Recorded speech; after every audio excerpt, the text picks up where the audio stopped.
Allah berfirman dalam Al-Quran surah Al-Baqarah ayat 233 yang berbunyi, A'udzu billahi minasyaitonir rajim. Bismillahirrahmanirrahim. والوالدة يرضعن أولادهن حولين كاملين لمن أراد أن يتم الرضاعة وعلى المولود له رزقهن وكسوتهن بالمعروف لا تكلف نفس إلا وسعها لا تضار والدة بولدها ولا مولود له بولده وعلى الوارث مثل ذلك فإن أراد فصالا عن تراض منهما وتشاور فلا جناح عليهما وإن أردتم أن تسترضعوا أولادكم فلا جناح عليكم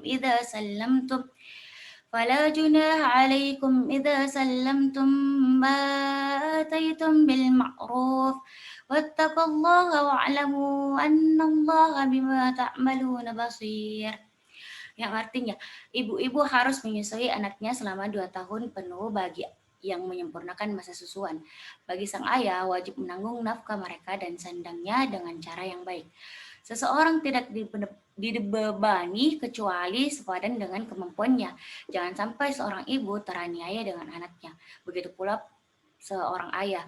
Ahli waris pun punya kewajiban seperti layaknya kewajiban ayah bila kedua belah pihak menghendaki penyapihan dengan persetujuan dan perundingan keduanya, yang demikian diperbolehkan.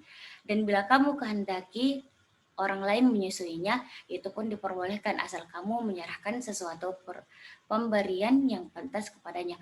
Bertakwalah kepada Allah, ketahuilah Allah Maha melihat segala yang kamu perbuat. Shadaqallahul Azim. Latar belakang dari kasus tifoid ini, menurut data terbaru pada tahun 2014, sekitar 21 juta kasus dan 222 ribu kematian terkait tifoid terjadi setiap tahun di seluruh dunia, menurut WHO 2015. Menurut data World Health Organization, WHO memperkirakan angka insiden seluruh dunia sekitar 17 juta jiwa per tahun. Angka kematian akibat demam tifoid mencapai 600.000 dan 70%-nya terjadi di Asia. Di Indonesia sendiri, penyakit tifoid bersifat endemik. Menurut World Health Organization (WHO), angka penderita demam tifoid di Indonesia mencapai 81% per 100.000. Data ini diambil dari Departemen 2014. Definisi tipoid. Tipoid fever atau demam tipoid merupakan penyakit infeksi akut pada usus halus dengan gejala demam 1 minggu atau lebih, dengan gangguan pada saluran pencernaan dan dengan atau tanpa gangguan kesadaran. Penularan penyakit ini hampir selalu terjadi melalui makanan dan minuman yang telah terkontaminasi oleh bakteri Salmonella.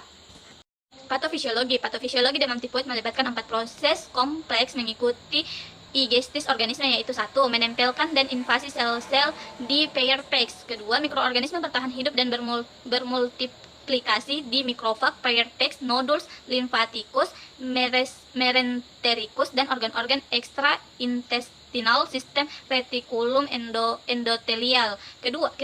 Mikroorganisme bertahan hidup di dalam aliran darah. 4.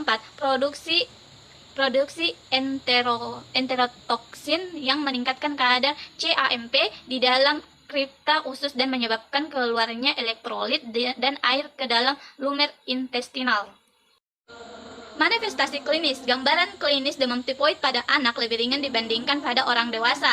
Masa tunas 10-20 hari yang tersingkat 4 hari jika infeksi terjadi melalui makanan, sedangkan jika infeksi melalui minuman yang terjadi selama 30 hari. Selama masa inkubasi mungkin ditemukan gejala prodromal, yaitu perasaan tidak enak badan, lesu, nyeri, pusing-pusing, nafsu makan berkurang, serta gangguan pencernaan seperti diare, susah BAB atau kembung, dan bau mulut yang tidak sedap, bibir pecah-pecah, serta pendarahan usus.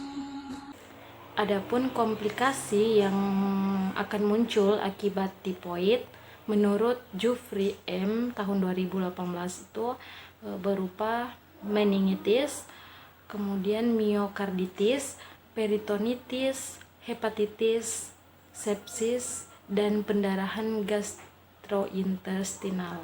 Untuk pemeriksaan diagnostik itu ada 5 pemeriksaan, yang dimana ada pemeriksaan darah, pemeriksaan uji widal, pemeriksaan urin, pemeriksaan tinja, dan pemeriksaan sumsum tulang.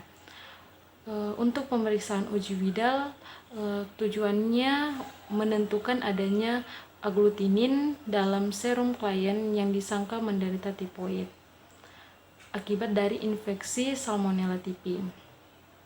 Adapun antibodi atau agglutinin yang dibentuk oleh klien yaitu agglutinin O, agglutinin H, dan agglutinin VI, di mana agglutinin O ini dan H yang ditentukan titernya untuk didiagnosa. Makin tinggi titernya, maka makin besar klien menderita tipoid. Untuk pemeriksaan urin itu pada minggu ketiga, kultur urin baru bisa didapatkan positif. Sementara pada pemeriksaan tinja, kultur akan positif jika dilakukan pada minggu ketiga juga. Pada sumsum tulang, kultur sumsum tulangnya itu bisa positif pada minggu kedua dan ketiga. Penata laksanaan dari demam tipoid. Yang pertama, anjurkan pasien untuk tirah baring. Sebaiknya pasien dilakukan rawat inap untuk mencegah komplikasi yang akan terjadi. Yang kedua yaitu diet. Pada pasien anak masih diperlukan diet bubur sumsum dengan rendah serat, tinggi kalori dan protein. Yang ketiga yaitu antibiotik. Penggunaan antibiotik kloramfenikol 75 mg maksimal 2 gram per hari dibagi menjadi 4 dosis. Yang keempat yaitu penanganan komplikasi sesuai dengan komplikasi yang terjadi. Jadi penanganan ini dilakukan sesuai dengan komplikasi yang terjadi. Yang kelima yaitu pemberian antipiretik diberikan sesuai dengan keadaan suhu tubuh. Dianjurkan di atas suhu 38,5 derajat Celcius. Yang kemudian yang selanjutnya yaitu cairan dan elektrolit diberikan per oral sepanjang tidak ada pendarahan gastrointensitas. Yang kemudian setelah itu pengkajian. Adapun pengkajian yang dilakukan, pengkajian keperawatan yang akan dilakukan, yang pertama biodata klien. Lengkapi biodata klien mulai dari nama, usia, alamat dan sebagainya. Kemudian yang kedua yaitu riwayat kesehatan. Riwayat kesehatan sebelumnya, riwayat kesehatan saat ini, dan penyakit yang pernah diderita oleh pasien. Kemudian pemeriksaan fisik, kemudian pemeriksaan pertumbuhan dan perkembangan, riwayat imunisasi, riwayat sosial, tumbuh kembang pada anak dan pengkajian pola fungsional dan Gordon. Lalu bagaimana dengan etiologi dari penyakit ini? Nah, penyakit ini disebabkan oleh infeksi kuman Salmonella typhosa atau Eberthella typhosa yang merupakan kuman negatif, motil, dan tidak menghasilkan spora. Hidup baik sekali pada suhu tubuh manusia maupun suhu yang lebih rendah sedikit serta mati pada suhu 70 derajat Celcius dan antiseptik. Penyakit ini menyerang anak-anak dan orang dewasa melalui makanan, feses, urin, maupun air yang telah terinfeksi.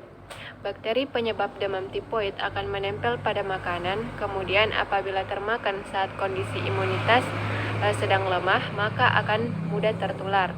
Selanjutnya, infeksi ini lebih banyak menyerang anak-anak karena daya tahan tubuh pada anak-anak belum sekuat orang dewasa, ditambah jajan sembarangan pada lingkungan yang kurang menjaga kebersihan ataupun tidak mencuci tangan sebelum makan. Rata-rata mereka yang terinfeksi berusia 3-19 tahun. Ini menurut Farihatun 2018. Nah, setelah masuk pada sistem pencernaan di lambung, sebagian kuman mati oleh asam lambung, dan sebagian meneruskan perjalanannya ke usus halus. Di dalam usus halus akan masuk ke jaringan limfoid pelaku nyeri. Ini akan mengakibatkan komplikasi serta perdarahan dan perforasi usus. Setelah itu, bakteri akan masuk ke lamina prodia dan kelenjar limfa. Mesentria akan menyebabkan hipertrofi ductus torosisus. Akibatnya, ada aliran darah ke organ hati dan limpa. Ketika di hati dan limpa, kuman difagosit maka akan mati. Jika tidak difagosit, akan menyerang hati, limfa, dan kelenjar limfoid. Nah, dalam hati dan limfa akan terjadi hepatomegali dan splenomegali yang akan menimbulkan rangsangan nyeri akut. Nah, jika menyerang kelenjar limfoid akan menyebabkan perdarahan, sehingga menyebabkan risiko ketidakseimbangan cairan. Jika tukak masuk ke ulkus dan menembus, maka akan terjadi perforasi, penumpukan tinja, distensi abdomen, dan terjadilah konstipasi. Selain itu, akan menyebabkan terjadinya inflamasi. Dari proses inflamasi akan ada endotoksin, sehingga akan muncul rasa lemah dan lesu, sehingga muncullah diagnosa intoleransi aktivitas, serta penurunan nafsu makan, maka muncullah defisit nutrisi, dan ada juga gejala demam yang akan menyebabkan adanya diagnosa hipertermi. Selanjutnya yaitu diagnosa keperawatan yang sering muncul. Diagnosa keperawatan yang sering muncul dalam kasus demam tipoid menurut Potter 2005 adalah yang pertama yaitu hipertermia. Ialah suhu tubuh meningkat di atas rentan normal tubuh. Diagnosa yang muncul yaitu hipertermia berhubungan dengan proses penyakit atau infeksi. Kemudian yang kedua ialah nyeri akut, ialah pengalaman sensorik atau emosional yang berkaitan dengan kerusakan jaringan aktual atau fungsional dengan onset mendadak atau lambat dan berintensitas ringan hingga berat yang berlangsung kurang dari 3 bulan. Diagnosa yang muncul yaitu nyeri akut berhubungan dengan agen pencedera fisiologis atau inflamasi. Kemudian yang ketiga yaitu defisit nutrisi. Ialah asupan nutrisi tidak cukup untuk memenuhi kebutuhan metabolisme. Diagnosa yang muncul yaitu defisit nutrisi berhubungan dengan faktor psikologis atau keengganan untuk makan. Kemudian yang keempat ialah intoleransi aktivitas, yaitu ketidakcukupan energi untuk melakukan aktivitas sehari-hari. Diagnosa yang muncul yaitu intoleransi aktivitas berhubungan dengan kelemahan. Kemudian yang kelima, risiko ketidakseimbangan cairan, ialah berisiko mengalami penurunan, peningkatan atau percepatan perpindahan cairan dari intravaskular, interstitial atau interseluler. Diagnosa yang muncul yaitu risiko ketidakseimbangan cairan berhubungan dengan trauma atau perdarahan. Kemudian yang keenam yaitu konstipasi, ialah penurunan defekasi normal yang disertai pengeluaran feses sulit dan tidak tuntas, serta feses kurang kering dan banyak. Diagnosa yang muncul yaitu konstipasi berhubungan dengan kelemahan otot abdomen. Selanjutnya yaitu intervensi yang diangkat pada kasus demam tifoid ialah manajemen hipertermia. Yang pertama yaitu identifikasi penyebab hipertermia. Hipertermia pada tifoid disebabkan karena proses inflamasi sehingga terjadi endotoksin. Kemudian monitor komplikasi akibat hipertermia. Komplikasi yang bisa muncul ialah sepsis dan miokarditis. Kemudian pantau suhu tubuh pasien. Suhu tubuh pada minggu pertama akibat infeksi bakteri akan meningkat dan menurun pada minggu kedua. Dan longgarkan pakaian untuk memudahkan pada proses pernafasan, ekspirasi dan inspirasi pada anak. Kemudian lakukan pendinginan eksternal, misalnya selimut, hipotermia atau kompres dingin dan pada dahi, leher, dada dan abdomen serta aksila. Ini agar suhu tubuh anak yang mengalami hipertermia dapat seimbang jika melakukan kompres dingin.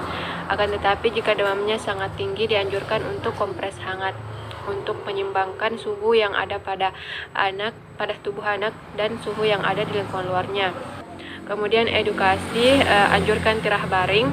Tirah baring dapat tifoid yang dialami anak karena meminimalkan fungsi dari sistem yang ada pada tubuh anak.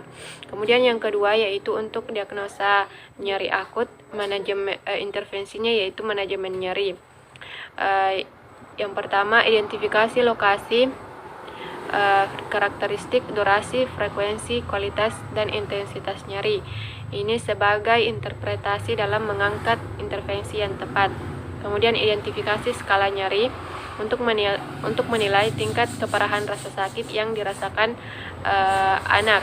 Pada anak digunakan skala FLACC scale, yaitu untuk usia 2-7 tahun.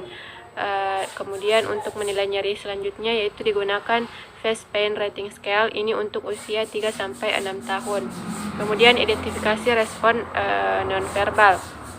yaitu dengan memperhatikan mimik wajah anak, tingkah laku yang menunjukkan apakah dia merasakan nyeri atau tidak. Kemudian identifikasi faktor yang memperberat dan memperingan nyeri. Ini agar orang tua mampu menghindari faktor yang memperberat nyeri pada anak. Kemudian berikan teknik non-farmakologis untuk mengurangi rasa nyeri. Terapi non-farmakologis ini sangat efektif dalam mengurangi nyeri, seperti terapi bermain, karena anak-anak akan teralih fokusnya jika diberikan terapi tersebut. Bisa juga dengan terapi lainnya. Kemudian kontrol lingkungan yang memperberat nyeri. Karena kondisi lingkungan sangat berpengaruh terhadap kesembuhan anak, misalnya suhu ruangan yang sangat dingin akan menghambat penurunan suhu pada anak. Kemudian fasilitasi istirahat dan tidur. Istirahat dan tidur dapat membantu tubuh memulihkan nyeri yang dirasakan. Kemudian pertimbangkan jenis dan sumber nyeri dalam pemilihan strategi meredakan nyeri. Ini rasionalnya adalah teknik meredakan nyeri yang tidak tepat dapat meningkatkan keparahan tingkat nyeri. Kemudian jelaskan penyebab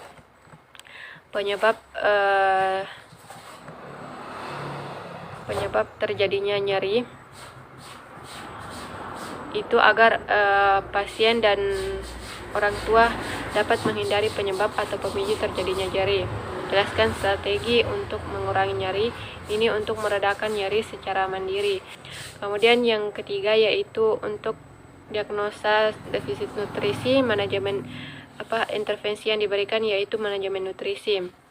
Pertama yaitu identifikasi status nutrisi untuk menentukan intervensi yang tepat yang akan diberikan kepada anak. Kemudian identifikasi alergi dan intoleransi aktivitas.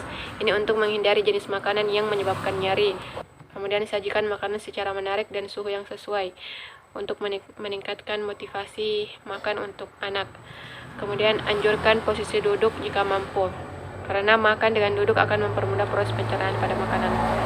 Kemudian ajarkan diet yang diprogramkan. Diet yang diprogramkan akan memperbaiki status gizi pada anak.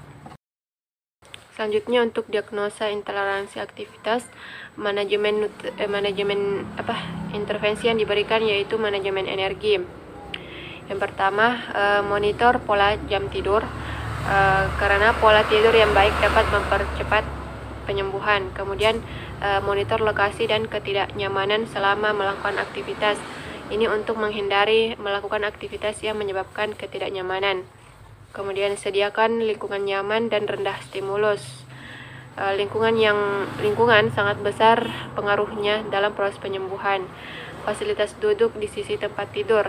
Rasionalnya untuk menghindari terjadinya pegal atau tekanan berlebih pada pembuluh darah akibat terlalu lama baring.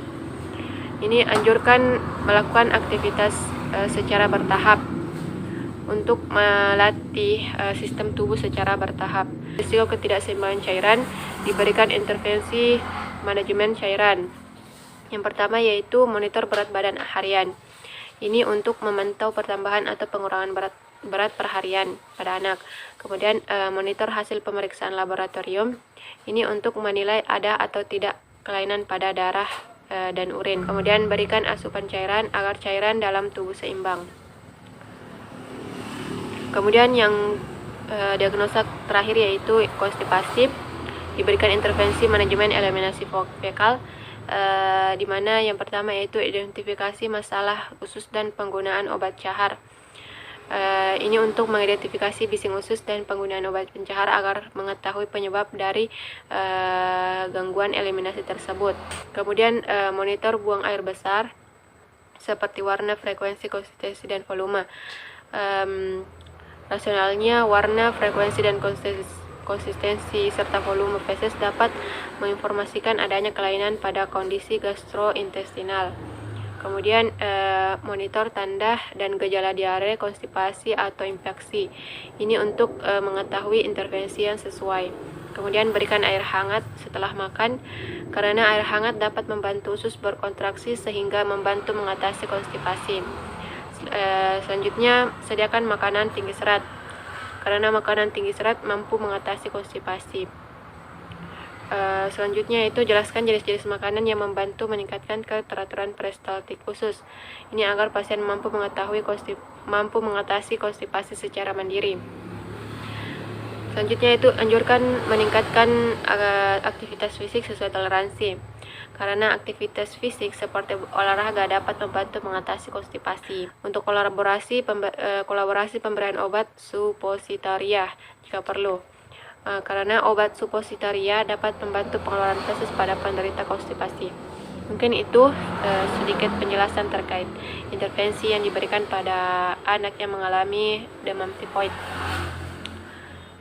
Cukup sekian presentasi dari kami.